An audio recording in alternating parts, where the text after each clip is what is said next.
POV, you became rich, and everyone changed. You thought the hardest part would be winning the money. It wasn't. The hardest part was learning what the money did to everyone else. At first, nothing changed on the outside.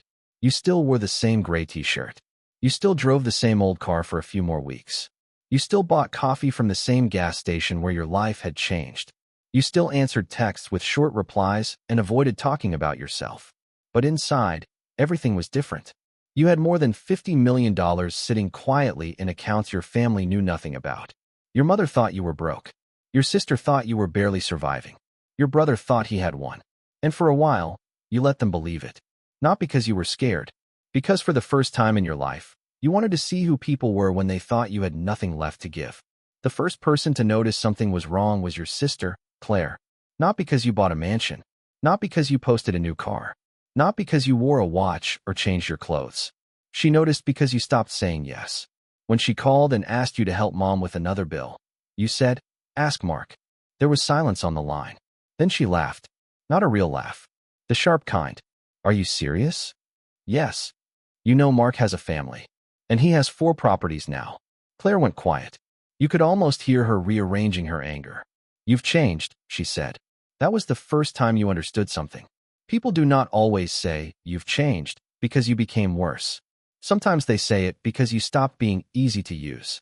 A week later, your mother called. Her voice was softer than usual. Too soft. "Sweetheart," she said, "I just wanted to check on you." You looked around your condo. The furniture had arrived. The living room still felt too clean, too quiet, too new. A large window looked over the city, but you still had not gotten used to the view. Sometimes it felt like you were staying in someone else's life. "I'm fine," you said. "Are you eating?" "Yes." "Where are you staying?" You paused. There it was. Not "How are you feeling?" Not "I'm sorry." Not "I should have treated you better." "Where are you staying?" You said, "I found a place." "What kind of place?" "A quiet one." Another pause. Then she sighed, like you were being difficult. "You don't have to hide from your family." You almost laughed.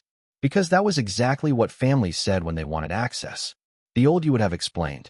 The old you would have told her everything just to prove you were not failing. The old you would have sent photos, an address, maybe even offered to help. But the new you had learned a simple rule. People who love you do not need your location to care about you. People who want something do. So you said, "I'm safe." That's enough. Your mother's voice changed after that. Just a little. The sweetness thinned. "Well," she said, "I hope you're not becoming arrogant." There it was again. The punishment for having boundaries. You ended the call politely and placed the phone on the table. For the next few minutes, you just stared at it. You had imagined that money would make you feel powerful. Instead, it made you feel watched. Every question had a hook inside it. Where do you live? What are you doing now? Are you still working? How can you afford that? Why didn't you tell us? And underneath all of them, the real question waited. How much do you have? The strange thing about becoming rich is that people do not need proof. They only need suspicion. You stopped complaining about bills, and people noticed. You stopped accepting extra shifts, and people noticed. You stopped acting desperate, and people noticed. You paid for lunch once without checking the price, and a coworker stared at you like you had performed a magic trick. "Doing pretty good lately?" he asked. You smiled. "Just budgeting better." He did not believe you. Nobody believes peace when they are used to seeing you struggle. A few days later, Ryan messaged you. Ryan had been your friend in high school, not your closest friend. The kind of friend who disappeared when life became boring and reappeared when he needed something. His message was simple. "Bro, been thinking about you. We should catch up." You looked at the screen and felt nothing. No excitement.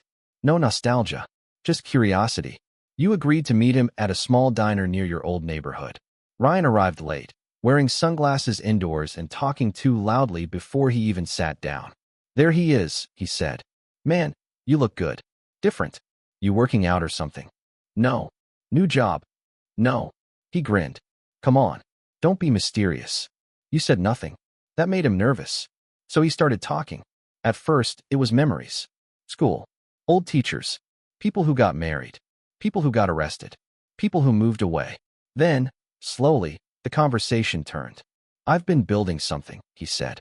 You looked at him. "A business. Real opportunity. Not one of those scams. I just need the right people around me." You almost smiled. There are people who do not ask for money immediately. They circle it first. Ryan leaned forward. You were always smart. Reliable. I thought maybe you'd want to get in early.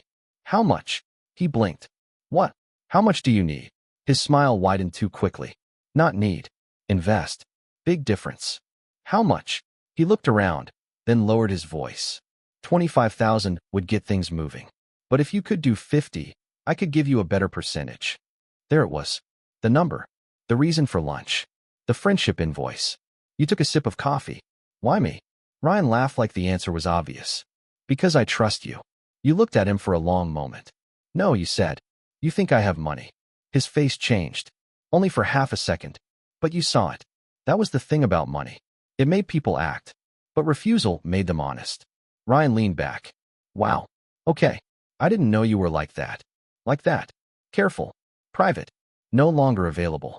You paid for your coffee and left him sitting there with his business dream and his wounded pride. In the parking lot, you sat in your car and realized why many rich people become lonely. It is not always because they think they are better than everyone else. Sometimes it is because every conversation starts to feel like a test. Every compliment becomes suspicious. Every invitation becomes a question. Every problem becomes a possible bill. And every "I miss you" starts to sound like "I need you." That evening, Emily called. You had spoken a few times since the lunch your sister arranged. She never pushed. Never asked too much. Never tried to enter your life like she owned a key. Are you busy? She asked. No. Have you eaten? You paused. It was such a small question, but it felt different from the others. Not where are you? Not what do you have? Not can you help? Have you eaten? You looked at the untouched takeout container on your kitchen counter. Not really. She sighed. That means no. You smiled for the first time that day. She did not ask to come over. She did not ask why you sounded tired. She did not ask what was wrong in a way that demanded a confession. She just said, go eat something. Then text me a picture so I know you didn't lie. It was almost funny. Almost normal. And normal felt rare now. Later that week, you tested something. Not because you wanted to manipulate people. Because you needed to know. You told 3 different people 3 different versions of your life. To Claire, you said money was tight. She said, well, maybe you should have thought about that before cutting off mom. To Ryan, you said you might be between jobs soon. He stopped replying. To Emily, you said, I'm not doing as well as people think. She answered, do you want advice, or do you want someone to listen? You stared at that message for a long time. That was when you understood the difference. People who want access rush toward your success. People who care make room for your pain. A month passed. Then 2.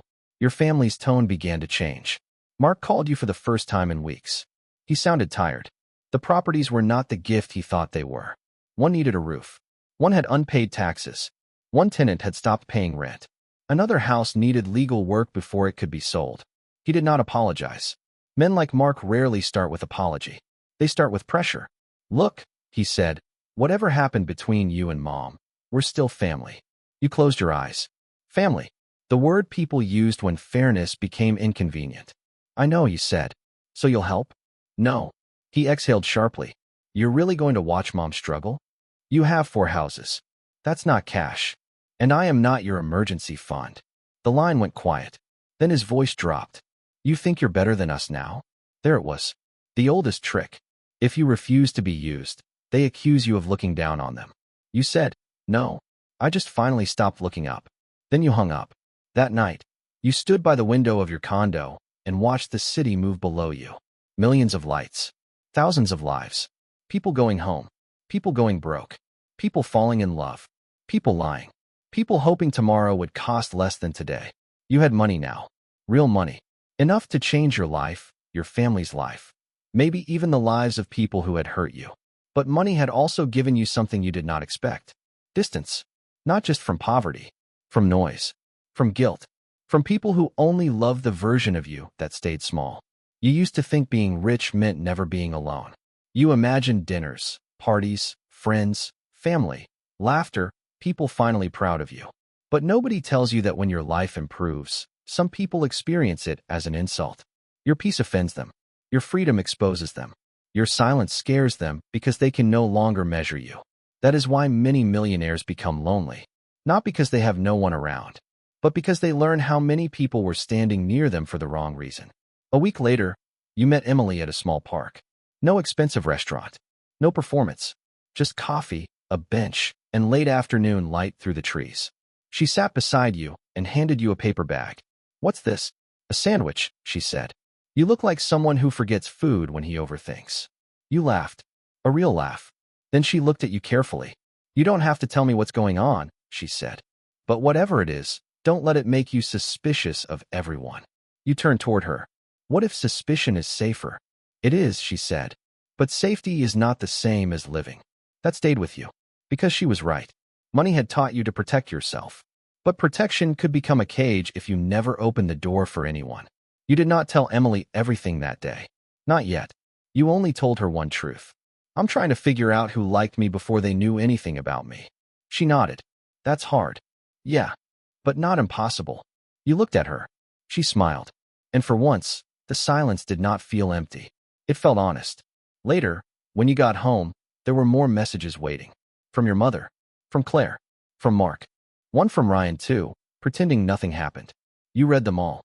Then you placed the phone face down. You did not block everyone. You did not forgive everyone. You did not save everyone.